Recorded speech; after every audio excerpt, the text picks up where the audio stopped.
আমি নবী এতিম নবী এই মাদ্রাসায় তিন ছাত্র আছে কি নাই গরিব ছাত্র আছে কি নাই ওসমান আমি তো গরিব আমি এতিম নবী তোমার কাছে সুপারিশ তোমার কাছে 2000 টাকায় গরিবকে দিয়ে দিবা ইতি মুহাম্মদ সাল্লাল্লাহু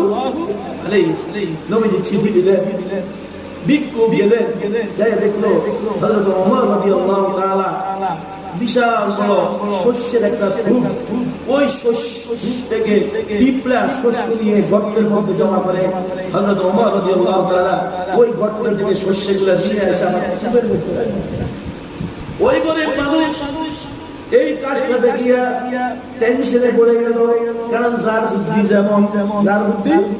যেমন ওই লোকটা চিন্তায় পড়ে গেল আমার নবী পাঠাইছে ওনার কাছে 2000 টাকার জন্য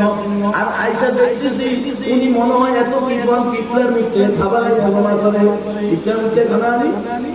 উনি টেনশনে আবার আল্লাহ রাসূলের কাছে দৌড়ে গেল হযরত আলী কয় কেন আসলো কয় আমারে কেন পাঠাইছেন পাঠায় লাভ হয় নাই কয় কি হইছে বাজায়া দেখছি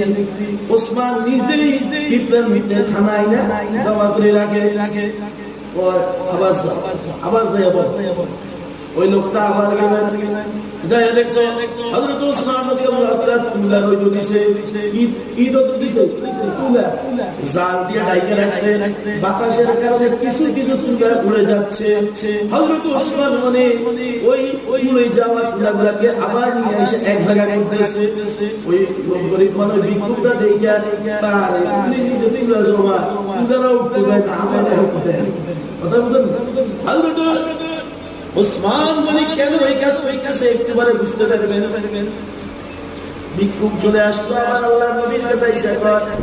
বেলাল ওখানে যে লাভ হয় নাই কয় যায় দেখতেছি এই অবস্থা তুলে জমা করতে আছে হযরত আলী বলতেছে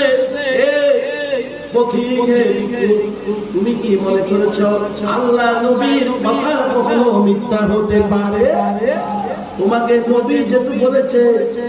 উসমান কি করতেছে সেটা তোমার দেখার দরকার নাই তুমি যে তোমার চিঠিটা তার হাতে দাও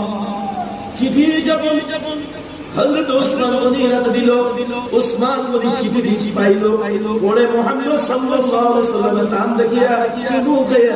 ওই চিঠিটাকে যত্ন করলো জোরে বলি সুবহানাল্লাহ ওই ভিক্ষুককে বলতো ভিক্ষুক হে ভাই এই চিঠিটা কে দিয়েছে ভিক্ষুক তো মেজাজ করো আপনি দেখেন না লেখা আছে কার নাম মুহাম্মদ সাল্লাল্লাহু আলাইহি ওয়াসাল্লাম ভিক্ষুক আবার বড়